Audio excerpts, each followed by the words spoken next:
ಎಲ್ರಿಗೂ ನಮಸ್ಕಾರ. ಯಾರ್ಯಾರ ಮನೆಯಲ್ಲಿ ಚಿಕ್ಕ ಚಿಕ್ಕ ಮಕ್ಕಳಿದ್ದಾರೋ ಅವರಿಗೋಸ್ಕರ ಈ ವಿಡಿಯೋ. ಹಿಂದೆಲ್ಲ ಮಕ್ಕಳಿಗೆ ಊಟ ಮಾಡಿಸುವಾಗ ಒಂದು ಪದ್ಧತಿ ಇತ್ತು. ಏನದು? ಚಂದಮಾಮನ ತೋರಿಸಿ ಚಂದಮಾಮನ ಕತೆ ಹೇಳಿ ಊಟ ಮಾಡಿಸ್ತಿದ್ರು. ಇವತ್ತು ಅದ್ರ ಬದಲಾಗಿ ಏನು ಮಾಡಿದ್ದೀವಿ? ಮೊಬೈಲನ್ನು ಕೊಡ್ತಾ ಇದ್ದೀವಿ. ತಾಯಂದ್ರೆ ಏನು ಮಾಡ್ತಾರೆ? ಕೋಕೋ ಮೇಲನೋ ವಾಟರ್ ಮೇಲನೋ ಒಂದು ವಿಡಿಯೋ ಹಚ್ಚಿ ಮಕ್ಕಳಿಗೆ ಊಟ ಮಾಡಿಸಿದ್ರೆ ಸಾಕಪ್ಪ ಅಂಥೇಳಿ ಊಟ ಮಾಡಿಸ್ತಾರೆ. ಸಮಸ್ಯೆ ಏನಾಗಿದೆ ಅಂದರೆ ಅದನ್ನು ಬೆಳೀತಾ ಮಕ್ಕಳಿಗೆ ಅದೊಂದು ಅಡಿಕ್ಷನ್ ಸ್ಟಾರ್ಟ್ ಆಗುತ್ತೆ. ಯಾವಾಗ ಹಠ ಮಾಡ್ತಾರೋ ಮೊಬೈಲ್ ಕೊಡೋದು, ಬೇರೆ ಕಡೆ ಏನಾದರೂ ಕೆಲಸ ಹೇಳಿದಾಗ ಅವರು ಹತ್ಕೊಂಡು ಅಥವಾ ಏನೋ ಗೆಸ್ಟ್ ಬಂದಾಗ ಅಥವಾ ಯಾರ ಜೊತೆ ನಾವು ಮಾತಾಡುವಾಗ ಅವರಿಗೆ ಕಮ್ಯುನಿಕೇಷನ್ನೇ ಬೆಳೆಯೋದಿಲ್ಲ. ಅಂಥ ಟೈಮಲ್ಲೆಲ್ಲ ಅವ್ರಿಗೆ ಈ ಮೊಬೈಲ್ ಇರದೇ ಇದ್ದರೆ ಒಂದು ಏನೋ ಚಡಪಡ ಒತ್ತಡ ಸ್ಟಾರ್ಟ್ ಆಗುತ್ತೆ. ಹೀಗೆ ಸ್ಟಾರ್ಟ್ ಆಗುವಂಥದ್ದು ಅದು ಕಂಟಿನ್ಯೂ ಆಗಿ ಕ್ರಮೇಣವಾಗಿ ಯಾವುದೋ ಒಂದು ಹಾಡಿಗೆ ಮುಗಿಯೋಂಗಿಲ್ಲ. ಕಂಟಿನ್ಯೂ ಆಗಿ ಇದನ್ನು ಅವರು ತಾಸುಗಟ್ಟಲೆ 2 ತಾಸುಗಟ್ಟಲೆ ನೋಡ್ತಾ ಹೋಗ್ತಾರೆ. ಆವಾಗ ಹೆಚ್ಚಾನೆಚ್ಚು ನೋಡುವಂಥದ್ದೇನು? ಈ ಚಿಕ್ಕ ವಿಡಿಯೋಗಳು ನಿಮಿಷದ ಕೆಳಗೆ, ಅಂದರೆ ಒಂದು 30 ಸೆಕೆಂಡು 45 ಸೆಕೆಂಡಿನ ರೀಲ್ಸ್ಗಳನ್ನು ನೋಡ್ತಾ ಹೋಗ್ತಾರೆ. ಆವಾಗ ಮೆದುಳು ಒಂದು ಸಲ ರೀಲ್ಸಲ್ಲಿ ಬರುವಂಥದ್ದು ಕೋಪನೂ ಆಗಿರ್ಬೋದು, ಇನ್ನೊಂದು ಸಲ ಹ್ಯಾಪಿನೂ ಆಗಿರ್ಬೋದು, ಇನ್ನೊಂದು ಸಲ ಫನ್ ಆಗಿರುತ್ತೆ. ಈ ಥರ ಫ್ರೀಕ್ವೆಂಟಾಗಿ ಸ್ವಿಚ್ಚಿಂಗ್ ಮಾಡುವಂಥದ್ದು ಏನಿದೆ ಅಲ್ಲ, ಈ ಮೆದುಳಿನ ಪವರ್ ಏನಿದೆ ಕ್ರಮೇಣವಾಗಿ ಸ್ವಿಚ್ ಆಗುವಷ್ಟು ಆ ಸ್ಪೀಡ್ ಇರಲ್ಲ. ಅದು ಒಂದು ಮೂಮೆಂಟಿಂದ ಇನ್ನೊಂದು ಮೂಮೆಂಟಿಗೆ ಬರೀ ಶಾರ್ಟ್ ಟೈಮಲ್ಲಿ ಸ್ವಿಚ್ ಆಗ್ತಾ ತನ್ನ ಮೇಲೆ ತಾನು ಒತ್ತಡ ತಗೊಂಡ್ಬಿಡುತ್ತೆ.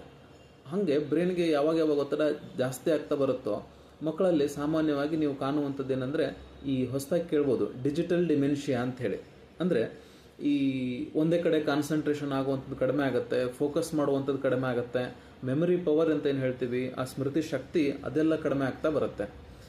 ಆವಾಗ ಸ್ವಾಭಾವಿಕವಾಗಿ ಮಕ್ಕಳಿಗೆ ಈ ಸೋಷಲಲ್ಲಿ ಬೆಳೆಯೋದು ಅಂಥದ್ದು ಒಂದು ಮುಜುಗರಕ್ಕೆ ಸ್ಟಾರ್ಟ್ ಆಗ್ತವೆ. ಹಾಗಾಗಿ ಪದೇ ಅಳುವಂಥದ್ದು, ಪದೇ ಸಿಟ್ಟು ಬರೋದು, ಜಾಸ್ತಿ ಹೈಪರ್ ಆ್ಯಕ್ಟಿವ್ ಆಗ್ತಾರೆ. ನೀವು ಯಾವಾಗ ಮೊಬೈಲನ್ನು ಬಿಡಿಸಿರೋ ಸಡನ್ನಾಗಿ ಅವರಿಗೆ ಜಾಸ್ತಿ ಹೈಪರ್ ಆ್ಯಕ್ಟಿವ್ ಆಗಕ್ಕೆ ಸ್ಟಾರ್ಟ್ ಆಗ್ತಾರೆ. ಇಂಥದ್ದನ್ನೆಲ್ಲ ನಾವು ಕಾಣುವಂಥದ್ದು ಈ ಡಿಜಿಟಲ್ ಡಿಮೆನ್ಷಿಯಾ ಅಂತ ಹೇಳ್ತೀವಿ.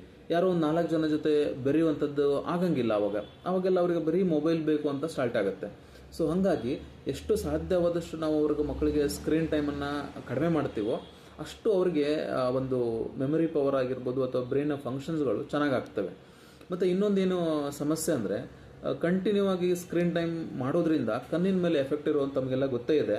ಅದು ಕೇವಲ ಕಣ್ಣಲ್ಲ, ಎಂಟೈರ್ ನರಮಂಡಲದ ಮೇಲೇ ಎಫೆಕ್ಟ್ ಆಗ್ತಾ ಹೋಗುತ್ತೆ. ಜೊತೆಗೆ ಇವರಲ್ಲಿ ಇನ್ನೊಂದು ಏನು ಸಮಸ್ಯೆ ಸ್ಟಾರ್ಟ್ ಆಗುತ್ತಾ ಅಂದರೆ, ಈ ಫಿಸಿಕಲ್ ಆ್ಯಕ್ಟಿವಿಟಿಗಳು ತುಂಬ ಕಡಿಮೆ ಆಗ್ತವೆ.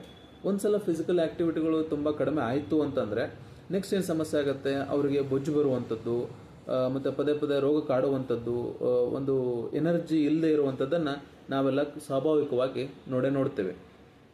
ಇಂಥ ಹಲವಾರು ವಿಧಾನಗಳನ್ನು ನಾವು ಅದರಲ್ಲಿ ಕಾಣ್ತೇವೆ. ಹಾಗಾಗಿ ಡಿಜಿಟಲ್ ಡಿಮೆನ್ಷಿಯಾ ಬಗ್ಗೆ ತಾವು ಕೂಡ ಒಂದು ಅವೇರ್ನೆಸ್ಸನ್ನು ಇಟ್ಕೊಳ್ಳಿ. ಹಾಗೂ ಮಕ್ಕಳಿಗೆ ಸಾಧ್ಯ ಆದಷ್ಟು ಈ ಮೊಬೈಲನ್ನು ಕಡಿಮೆ ಮಾಡಿ.